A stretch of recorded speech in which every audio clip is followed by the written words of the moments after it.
CM Revanth Reddy అధ్యక్షతన గాంధీ భవన్లో సమావేశమైన ప్రదేశ్ ఎలక్షన్ కమిటీ భేటీ ముగిసింది. దాదాపుగా గంటపాటు లోక్సభ అభ్యర్థుల ఎంపికపై చర్చ జరిగింది.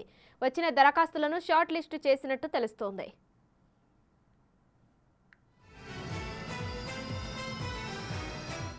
ఈ రోజు పీఈసీ మీటింగ్ లో గైడ్ లైన్స్ డిస్కస్ చేసినాం. అందరికి 300 అప్లికేషన్ వచ్చిన application list each PEC member కు ఇవ్వడం జరిగింది. వాళ్ళు దానిలో మాకు ఉన్న ప్రియారిటీలు క్యాస్ట్ పరంగా, సామాజిక పరంగా, వినబిలిటీ క్రైటీరియా, క్యాస్ట్ క్రైటీరియా తీసుకుంటూ గెలిచే అభ్యర్థి టికెట్లు ఇవ్వడానికి రేపటిలోగా పీఈసీ మెంబర్లందరూ కూడా ఇస్తాం. తర్వాత దాన్ని సిఈసీలో, సిడబ్ల్యూసీలో పార్టీ హైకమాండ్ నిర్ణయిస్తాం. అవన్నీ కూడా మీకు చెప్పే విషయాలు కాదు, మీరు అడిగే విషయాలు కాదు. మాకున్న అప్లికేషన్ కానివ్వండి, అప్లికేషన్ పెట్టని వాళ్ళు కూడా ఎవరైనా గెలిచే క్యాండిడేట్ ఉంటే రాసేయమని చెప్పిన ఫైనల్ నిర్ణయం పార్టీ హైకమాండ్ ఏ ఎవరిని అభ్యర్థిని నిర్ణయించినా తప్పకుండా 12, 13 మినిమం సీట్లు గెలిపించాలని ప్రజలకు విజ్ఞప్తి చేస్తున్నారు. దానికంటే ముందే దాని తర్వాత మా ప్రోగ్రాం నల్గొండలో ఉంటుంది.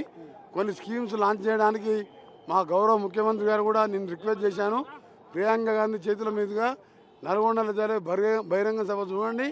కేసీఆర్ చిత్తుగా ఓడగొట్టి ప్రతి సీటు 70,000, 60,000 మెజార్టీతో గెలిపించిన నల్గొండ, మహబూబ్నగర్, ఖమ్మం జిల్లాలో ఆ జిల్లాలను మోసం చేసి జగన్కు తాకట్టు పెట్టి, కేంద్రానికి తాకట్టు పెట్టి, బిడ్డని అరెస్ట్ కాకుండా, కాళేశ్వరం అవినీతి బయటికి రాకుండా ఇవాళ ఆ జిల్లాను మోసం చేసినందుకే మన అసెంబ్లీ ఎన్నికల్లో ఒక్క సీటే, అది కూడా 3,000 మెజార్టీ నల్గొండ జిల్లా. అలాంటి జిల్లాకి రావడానికి సిగ్గు ఉండాలి కేసీఆర్. చెప్పులు చూపించిన వానికి ప్రజలు మన ఎలక్షన్ చూపించారు, రేపు పార్లమెంట్ ఎలక్షన్ చూస్తారు. ఆ తర్వాత ఆ పార్టీ 4 ముక్కలు అవుతుంది.